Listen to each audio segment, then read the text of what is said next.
जय जय श्री हरिवंश। जो चाहत है नित्य सुख, अरु मन को विश्राम, हित ध्रुव हित सो भजत रहो, पल पल श्यामा श्याम। यदि नित्य खुश रहना चाहते हो, आनंदित रहना चाहते हो और सदा सनातन आनंदित रहना चाहते हो, मन का विश्राम चाहते हो, शांति चाहते हो, तो एक एक पल संभाल संभाल कर श्यामा श्याम श्यामा श्याम। राधा वल्लभ श्री हरिवंश, राधा वल्लभ श्री हरिवंश। हर समय भगवत स्मरण परायण रहे।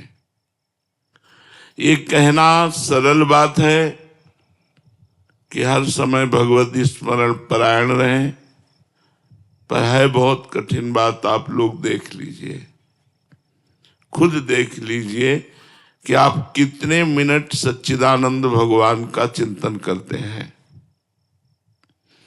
इसलिए नारायण स्वामी ने कहा, नारायण अति कठिन है, हरि मिलन की बाट, या में पग पीछे धरे, प्रथम शीश दे काट। मर के चलनो है जोगी, मर के चलनो है। मरो ऐसे मरो जैसे गोरख मरी दीठो। गोरखनाथ जी कहते हैं, मरना है, जिंदा मर जाओ, अर्थात अहंकार रहित हो जाओ।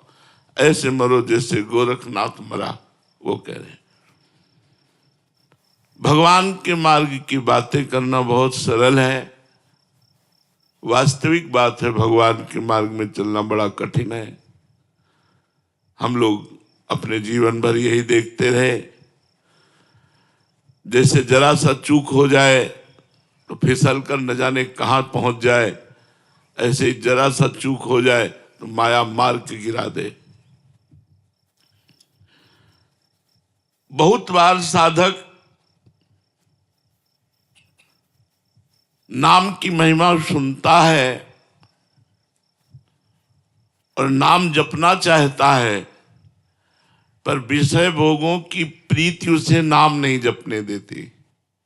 जैसे आपने महिमा सुना तो आपको लगा हम भी भजन करें, 2-4 दिन भजन हुआ, फिर विषय की जो प्रीति है वो ऐसी मलिनता पैदा कर देती है कि नाम जप में रुचि नहीं होती, नाम जप में प्रीति नहीं हो पाती।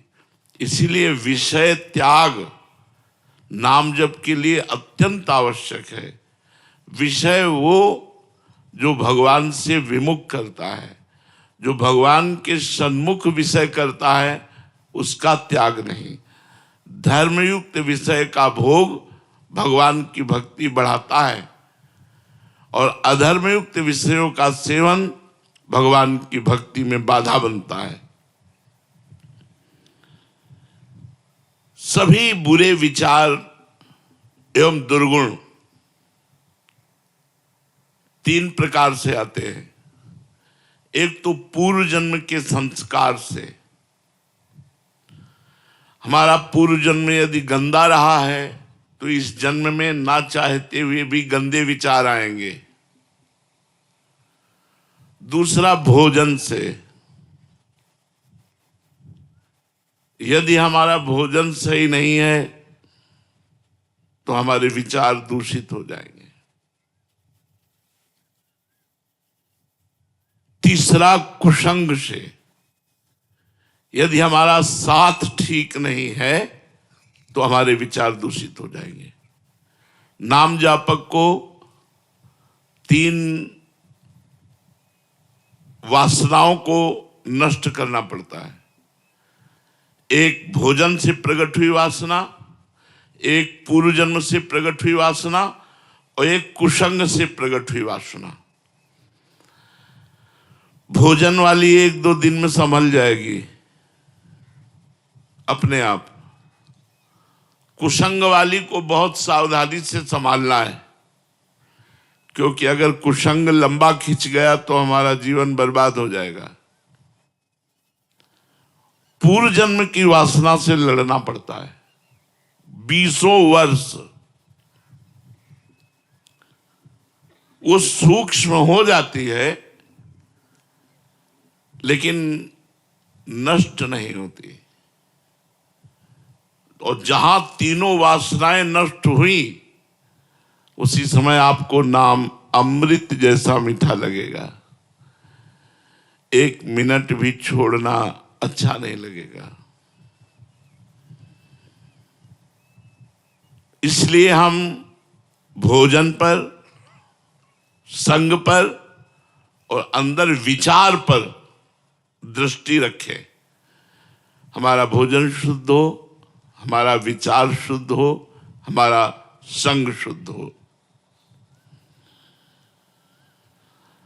प्रायः सबके अंदर धन की लालसा अधिक रहती है। 3 बातें तो बाधा हैं ही, और ये 3 बातें और डबल बाधा है। स्त्री है तो पुरुष भोग की, पुरुष है तो स्त्री भोग की। धन कमाने की, धन इकट्ठा, धन बढ़ाने की, नाम हो जाए, ये बात। अब नाम जापक को इन 3 बातों पर विजय प्राप्त करनी होगी। पहले 3 वो और 3 ये। यदि गृहस्थ है तो संयम पूर्वक, धर्म पूर्वक अपनी पत्नी का सहवास करे, और भजन करे तो कोई बाधा नहीं। विरक्त है तो भगवान का आश्रय लेकर सहने की कोशिश करे।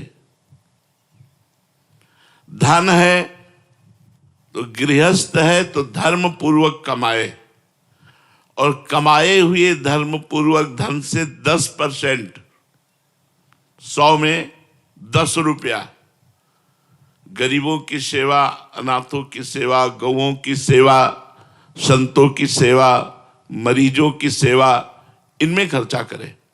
निश्चित लाभ मिलेगा, आप देख लेना, बहुत जल्दी लाभ मिलेगा।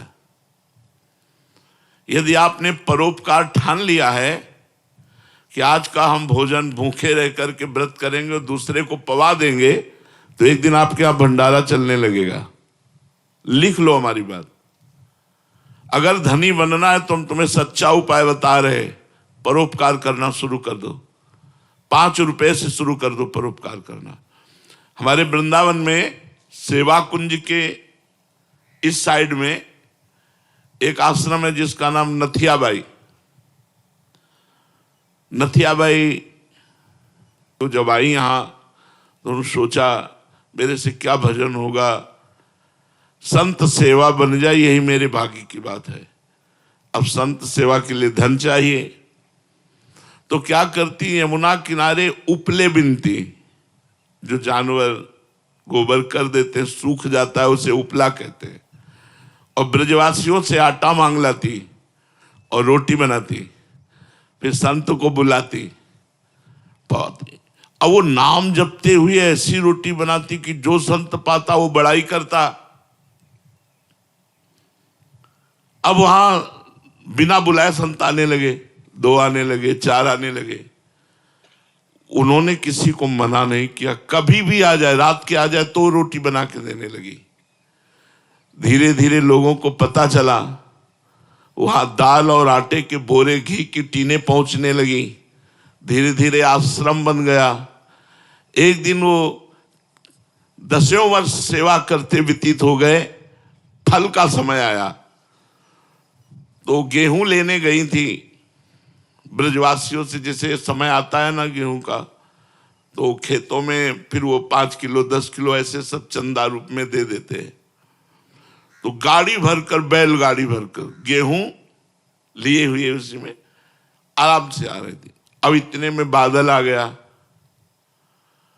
और बूंदें गिरने लगी, अंधेरा हो गया। अब वो थोड़ा सा परेशान हुई कि ये कैसे सुरक्षित गेहूं पहुंचे, और अंधेरा हो गया, कुछ प्रकाश के लिए उनके पास था भी नहीं। तो इतने में देखा एक छाता लिए हुए 14 वर्ष का बालक आया और कहा, माई ये छाता गाड़ी में लगा ले और लालटेन लेकर मैं आगे चलता हूं, मेरा घर आगे ही है। बोले कहाँ है तेरा घर? तो बोले बस बिहारी जी के पास ही है। वो नथियाबाई जी के आश्रम तक छोड़ करके आए और मुस्कुरा करके चले गए। अब नथियाबाई के दिमाग में ये बात कि 8 बजे रात्रि के बालक, लालटेन, छाता, हो सकता है कोई बालक, लेकिन मुझसे इतना प्यार क्यों करता है कि वो भींगता रहा और छाता मुझे दे दिया। जब दूसरे दिन बिहारी जी के दर्शन करने गई तो बिहारी जी के दर्शन में दिखाई दी लालटेन और छाता। अरे बोले तू ही था, मैं समझ गई। अंदाज तो लगा रही थी पर पक्का नहीं था, आज तो पक्का हो गया। भगवान भक्त की सेवा करने वाले की स्वयं सेवा करने के लिए तत्पर रहते हैं। जिसे त्रिलोचन जी के यहाँ अंतर्यामी रूप से स्वयं संतों की सेवा की। इसलिए यदि गृहस्थ में धन पर विजय प्राप्त करनी है, धन की कामना और धन चाहिए उसकी पूर्ति, तो संत सेवा, बीमार की सेवा, गौ सेवा ये जरूर करनी चाहिए। और शास्त्र आज्ञा करता है 10%, लेकिन 10% बेईमानी की कमाई का नहीं। अगर बेईमानी की कमाई का किया तो तुम भी नरक जाओगे और जो दान लेगा उसका भी पतन हो जाएगा। अधर्म की कमाई का, धर्म की कमाई का अगर 1 रुपया भी तुम किसी को दोगे तो लाखों के बराबर होगा। ये मत सोचो कि 100 रुपया में 10 रुपया, 10 रुपया क्या होता है। नहीं, 10 रुपये का अगर एक आदमी का पेट भर दिया कहीं, या 1 किलो नमक लेकर के आपने किसी भंडारे में दे दिया, वो बहुत पवित्र कार्य करेगा। तीसरा है यश कीर्ति। ये पुण्यात्मा पुरुष की होती है, तुम्हारे चाहने से नहीं होगी। तपस्या, पुण्य इनके द्वारा होता है। जैसे इस जन्म में वो घोर विषयी है, पाप करता है, लेकिन बड़ा नाम है, बड़ा ऐश्वर्य है, बड़ा वैभव है, तो ये पूर्व जन्म के पुण्य को भोग रहा है, ये वर्तमान का नहीं। वर्तमान का जब आएगा तो फिर पहुंच जाएगा, वो कौन सी जीव योनि में जाएगा पता नहीं चलेगा। पूर्व का पुण्य इस वर्तमान में यश कराता है, नाम कीर्तन कराता है। या इसी जन्म में इतनी जोर का भजन बन गया तो फिर बिस्तरे सब जग विमल कीरति, साधु संगति ना टरे, बास वृंदा विपिन पावे, श्री राधिका जो कृपा करे। है बिस्तरे सब जग विमल कीरति, पूरे संसार में उसकी निर्मल कीर्ति फैल जाएगी और लाडली जी उस पर कृपा करेंगी। तो 3 और फिर 3, सतोगुण, रजोगुण, तमोगुण। अगर सतोगुण, रजोगुण, तमोगुण इन गुणों पर ध्यान न दिए तो ये तुम्हारे भजन को चौपट कर देंगे। रजोगुण आएगा, भोग वासना प्रकट करेगा। तमोगुण आएगा, निद्रा, आलस्य, प्रमाद प्रकट करेगा।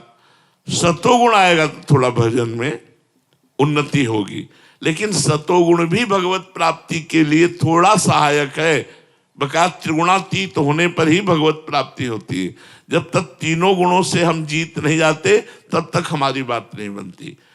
तो 3 इन जब पर हम विजय प्राप्त करते तब त्रिलोकी नाथ का भजन होता है। निरंतर भगवान के भजन में चित्त डूबता है। भगवान के मार्ग में चलने पर विघ्न बहुत आते हैं, पर हिम्मत है तो फिर नष्ट हो जाती है। हिम्मत का मतलब नाम न छूटे। नहीं, विघ्न बहुत आते हैं क्योंकि अच्छे मार्ग में चलने पर जो बुरे विचार हैं, बुरे आचरण हैं, बुरे लोग हैं, संतों से अपने आप द्वेष करते हैं, सतमार्ग से द्वेष करते हैं, आपका उपहास करेंगे, आपकी निंदा करेंगे, आपसे वैर करेंगे, आपको वो दुख देना चाहेंगे, लेकिन आपको हिम्मत रखनी। लोग बड़ा उपहास करते हैं, अपने लोगों ने गालियां भी सही है, जब गंगा किनारे भ्रमण करते थे तो गालियां भी लोग देते थे, देखते थे जवान साधु अकेले तो लोग गालियां भी देते थे। कभी कभी भोजन नहीं, सर्दी का भीषण वेग है और लोग गालियां दे रहे, तो एकांत में भगवान से प्रार्थना करते थे। हमने तो सुना था बड़ा आनंद का मार्ग है और यहाँ तो गालियां मिल रही, भोजन नहीं मिल रहा, सर्दी से कष्ट सह रहे। तब अंदर से आता होश में, ये बाहरी बात है, आंतरिक देख लेना आगे चल करके। संतों के वचन झूठे नहीं होते, बस उसी विश्वास पर जीवन यात्रा आगे बढ़ती रही। तो अगर हमारे मार्ग में कोई कठिनताएं आती हैं तो हमको हटना नहीं है, छोड़ना नहीं है, नाम जप नहीं छोड़ना। वो विघ्न ही सब नष्ट हो जाएंगे, आप पक्का विश्वास रखिएगा। अगर विघ्नों को देख करके भजन छोड़ दिया तब तो विघ्न आपको परास्त कर सके, नहीं तो हमारी वाणी जी में लिखा है, राधा वल्लभ भजत भज भली भली सब होए, जीते विनायक शुभ अशुभ, विघ्न करे नहीं कोई, विघ्न करे नहीं कोई, डरे कलिकाल कष्ट भय, हरे सकल संताप हरस हरि नाम जपत जय। उसकी विजय होती है। इसलिए विचार पूर्वक भगवत मार्ग में चलो और नाम जप खूब करते रहो।